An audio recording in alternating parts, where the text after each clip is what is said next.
قال اللہ تبارک و تعالی فی القرآن المجید والفرقان الحمید۔ سورۃ انفال کی آیت نمبر 5 اور اس کے ساتھ چند آیات بینات میں اللہ تعالیٰ نے غزوہ بدر کے اسباب بیان فرمائے ہیں کہ جنگ بدر کیوں ہوئی اور کیسے ہوئی۔ پہلے ان آیات بینات کا لفظی ترجمہ سماعت فرمائیں اور اس کے بعد مختصر خلاصہ۔ کما اخرجک ربک من بیتک بالحق، اے میرے حبیب علیہ الصلوۃ والسلام، جیسا کہ آپ کے رب نے آپ کو آپ کے گھر سے برآمد فرمایا حق کے ساتھ۔ ان فریقا من المؤمنین لکارہون، اور مسلمانوں کے اندر چند افراد یا ایک گروپ ایسا تھا کہ جو اپنی نیک نیتی کے ساتھ، نیت کے اندر کسی قسم کی گڑبڑ نہیں تھی، اپنی نیک نیتی کے ساتھ اس کو ناپسند کرتا تھا۔ یجادلونک فی الحق بعد ما تبین کأنما یساقون الی الموت وہم ینظرون، وہ اس معاملے میں آپ کے ساتھ تکرار کر رہے تھے، اے میرے حبیب علیہ الصلوۃ والسلام، اس معاملے میں یعنی سچی بات میں وہ آپ کے ساتھ تکرار کر رہے تھے۔ یہ بات واضح ہونے کے بعد کأنما یساقون الی الموت، گویا کہ وہ موت کی طرف ہانکے جا رہے ہیں اپنے وہم و گمان میں، وَهُمْ يَنْظُرُونَ، اور وہ اپنی آنکھوں سے دیکھ رہے تھے کہ جو آگے معاملہ غزوہ بدر کے اندر ہونے والا ہے۔ وَإِذْ، اور اس وقت کو یاد کرو، یعدکم اللہ، اللہ پاک نے جب آپ سے وعدہ فرمایا تھا، احدی الطائفتین انہا لکم، کہ میں دو گروہوں میں سے ایک گروہ کے اوپر تمہیں غلبہ عطا فرماؤں گا۔ وَتَوَدُّونَ، اور تم یہ پسند کرتے تھے، ان غیر ذات الشوکات تکون لکم، تم یہ پسند کرتے تھے کہ جو گروہ بغیر اسلحے کے ہے اس کے اوپر ہم غالب آ جائیں۔ وَيُرِيدُ اللَّهُ أَن يُحِقَّ الْحَقَّ، لیکن اللہ تعالیٰ یہ چاہتا تھا کہ حق کا حق واضح ہو جائے، بِكَلِمَاتِهِ، اس کے کلام کے ساتھ، یعنی اللہ یہ چاہتا تھا کہ حق کا حق ہو جائے، یعنی حق واضح ہو جائے۔ وَيَقْطَعَ دَابِرَ الْكَافِرِينَ، اور کافروں کی جڑ جو ہے وہ کاٹ دی جائے، اللہ یہ چاہتا تھا۔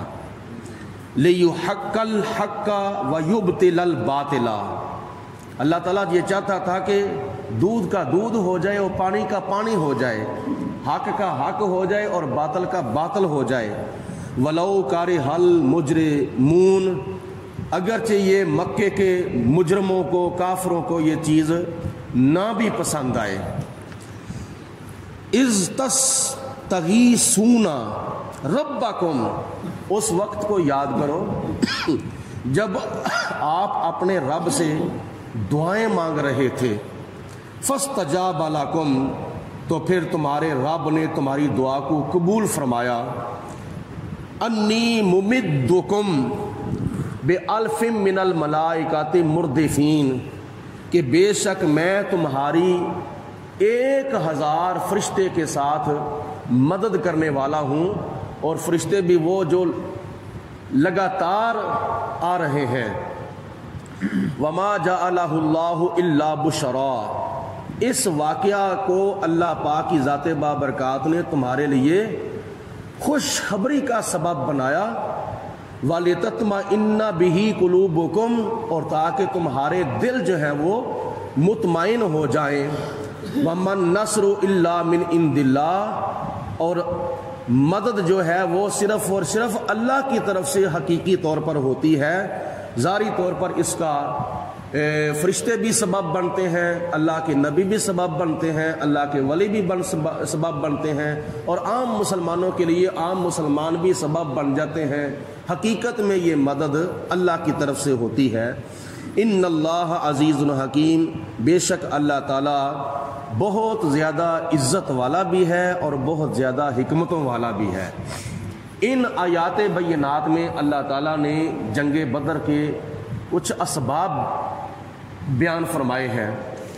اصل میں ان آیات بینات کا مختصر لفظوں میں خلاصہ یہ ہے کہ حضور نبی کریم علیہ السلام جب مکہ المکرمہ سے ہجرت فرما کر مدینہ المنورہ تشریف لے گئے تو کافروں کو پھر بھی یہ چیز ہضم نہیں ہو رہی تھی، کیونکہ ادھر مدینہ شریف کے اندر اسلام کو بڑی تیزی کے ساتھ غلبہ جو ہے وہ حاصل ہو رہا تھا۔ جیسے آپ یورپ کے اندر دوسرے مذاہب جو ہیں وہ بھی پھیل رہے ہیں، لیکن اسلام جو ہے وہ تیزی کے ساتھ یورپ کے اندر پھیل رہا ہے۔ تو کافروں کو یہ چیز پسند نہیں تھی، انہوں نے پلاننگ بنائی کہ کسی نہ کسی طریقے کے ساتھ یہ مسلمانوں کے اوپر حملہ کیا جائے۔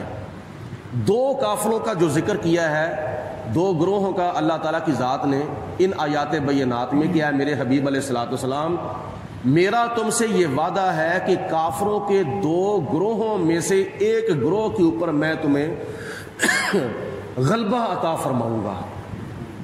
تو وہ دو گروہ ایسے تھے کہ ایک گروہ ملک شام سے مکہ کی طرف آ رہا تھا کافروں کا، جس کے پاس تقریباً مفسرین کرام کی تحقیق کے مطابق 50,000 پاؤنڈ کا تجارتی سامان تھا، اور وہ سارے کا سارا سامان جو تھا وہ مسلمانوں کے خلاف استعمال ہونا تھا، اور اس کا سرکردہ تھا ابو سفیان، جو کہ اس وقت مسلمان نہیں ہوا تھا، یہ فتح مکہ کے موقع پر مسلمان ہوا ہے۔ اور اس کو پتہ چل گیا ادھر، کیونکہ نبی پاک علیہ الصلوۃ والسلام کو اللہ تعالیٰ نے خوشخبری دی تھی کہ کافروں کے دو گروہوں میں سے ایک گروہ کے اوپر میں تمہیں غلبہ دوں گا۔ تو نبی کریم علیہ الصلوۃ والسلام کو پتہ چلا کہ کافروں کا ایک گروہ ایسا ہے، ایک تجارتی قافلہ ہے جو ملک شام سے مکہ کی طرف آ رہا ہے، اس کے پاس 50,000 پاؤنڈ کا تجارتی سامان ہے۔ اگر آج کل کے حساب سے دیکھا جائے تو تقریباً وہ کروڑوں کا مال بنتا ہے، کروڑوں کا مال، کیونکہ ایک پاؤنڈ جو ہے وہ تقریباً 200 سے اوپر ملتا ہے، 200 روپے سے اوپر۔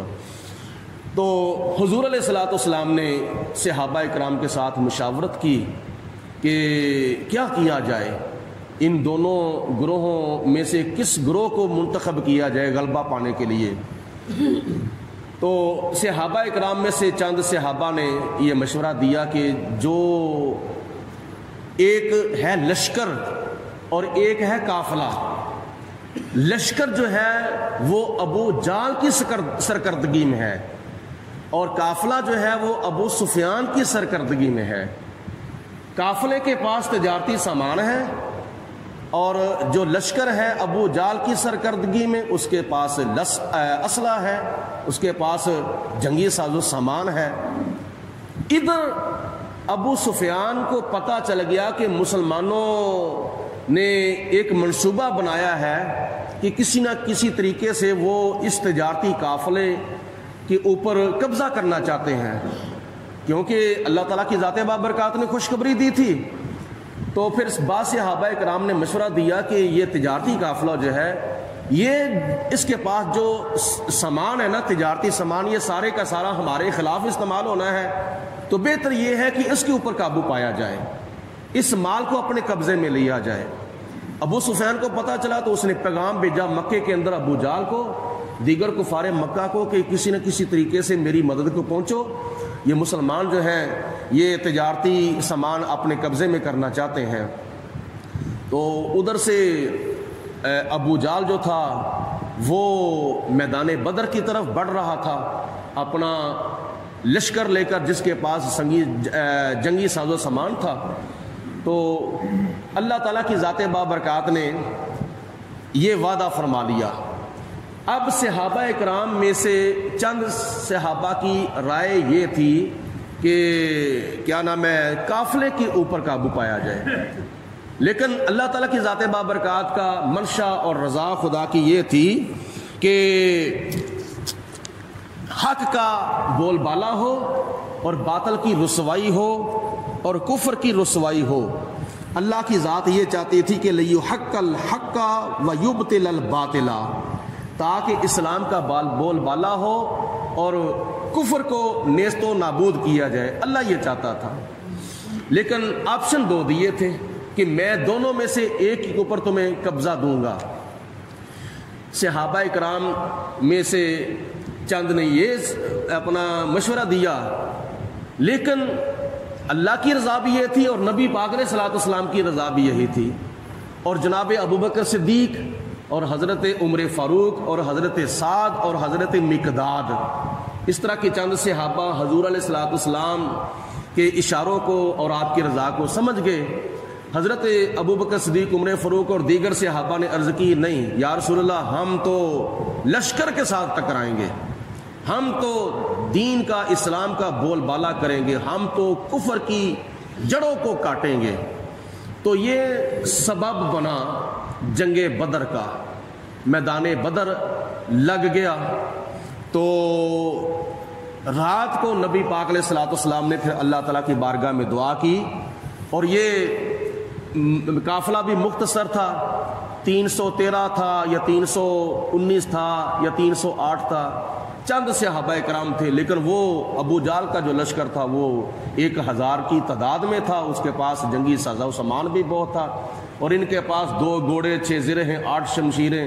یہ تو لڑائی کی نیت سے آئے نہیں تھے، یہ تو جنگ کی نیت سے آئے نہیں تھے۔ جیسے حضرت سیدنا امام حسین رضی اللہ تعالیٰ عنہ، محرم الحرام کے دن ہے، تو جس طرح کوفیوں کے خطوط پر جناب امام حسین مکہ المکرمہ سے، مدینہ المنورہ سے ہجرت کر کے میدان کربلا کی طرف جب گئے تھے تو جنگ کی نیت نہیں تھی، مقابلے کی اور جنگ کی نیت نہیں تھی۔ اگر جنگ کی نیت ہوتی تو پھر کیا نام ہے، لشکر لے کر جاتے، جنگی لشکر لے کر جاتے، 6 ماہ کا اصغر لے کے نہ جاتے۔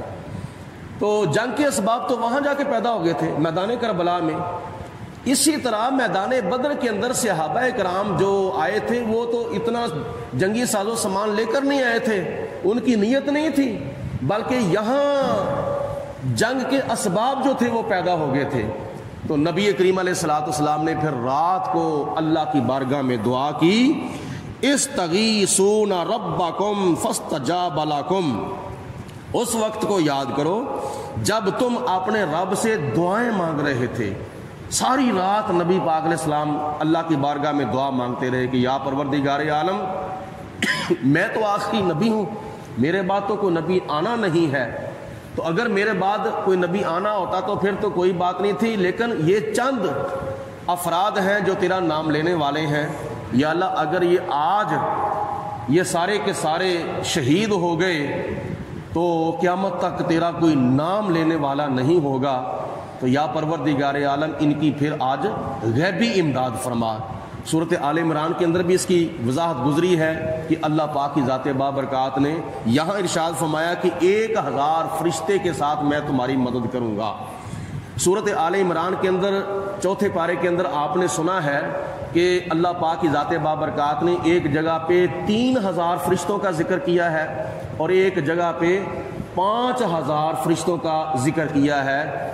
ان فرشتوں کو خدا کی ذات بابرکات نے میدان بدر کے پاس ایک پہاڑ ہے جس کا نام آج ہے جبل الملائکہ، اس پہاڑ کے اوپر اللہ کی ذات بابرکات نے فرشتوں کو اتارا، اور میدان بدر کے اندر پھر فرشتے آئے اور 313 کی تعداد میں شامل ہوئے، اور کافروں کے ساتھ کیا نام ہے جب جنگ کی تو صحابہ کرام کہتے ہیں کہ ہم نے اپنی آنکھوں سے دیکھا تھا کہ جب ہم کسی کافر کو کیا نام ہے مارنے کے لیے، واصل جہنم کرنے کے لیے، اس کا سر قلم کرنے کے لیے ابھی تلوار ہوا میں لہراتے تھے تو نیچے کرنے سے پہلے پہلے اس کا سر قلم ہو جاتا تھا.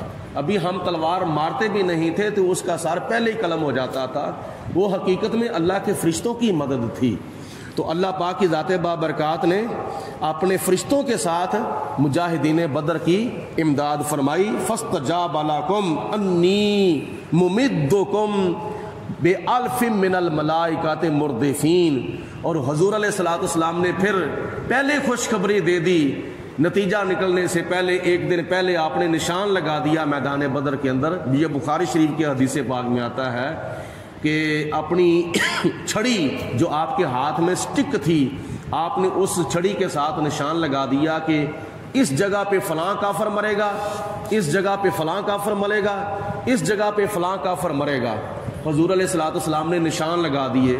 تو جناب عمر فاروق رضی اللہ تعالیٰ عنہ فرماتے ہیں کہ نبی پاک علیہ الصلوۃ والسلام نے بدر کا میدان لگنے سے ایک دن پہلے جہاں جہاں جس کافر کا نام لے کر نشان لگایا تھا، ہم نے اپنی آنکھوں سے دیکھا تھا کہ اسی جگہ پر وہی کافر جو ہے وہ واصل جہنم ہوا پڑا ہے. یہ نبی پاک علیہ الصلوۃ والسلام کی زبان مبارک ہی تھی کہ تمہاری زبان سے جو بات نکلی وہ ہو کے رہی. کہا جو دن کو یہ شب ہے تو رات ہو کے رہی. حضور علیہ الصلوۃ والسلام کی زبان مبارک سے جو بات نکلتی ہے اللہ پاک کی ذات بابرکات وہ پوری فرما دیتا ہے. دعا خدا کی ذات بابرکات نے جب قبول فرمائی تو اس کی قبولیت کا ظہور جب کیا نام ہے ہوا تو پھر ایسی بات واضح ہوئی. اللہ پاک کی ذات بابرکات نے بے مثال فتح اور کامیابی عطا فرمائی مجاہدین بدر کو. آج کا درس قرآن اس کا ثواب جو ہے یہ ہم دعا کرتے ہیں کہ 14 اگست کے حوالے سے جتنے بھی وطن عزیز ملک پاکستان کی خاطر ہمارے مسلمان بھائی بہنیں بچے بوڑھے جوان آج سے تقریباً 74 سال پہلے سن 1947 کے اندر اس وطن عزیز کی خاطر اپنی جانیں جنہوں نے قربان کی، آج کے درس قرآن کا ثواب اللہ پاک کی ذات بابرکات ان شہداء کی روح کو نصیب فرمائے.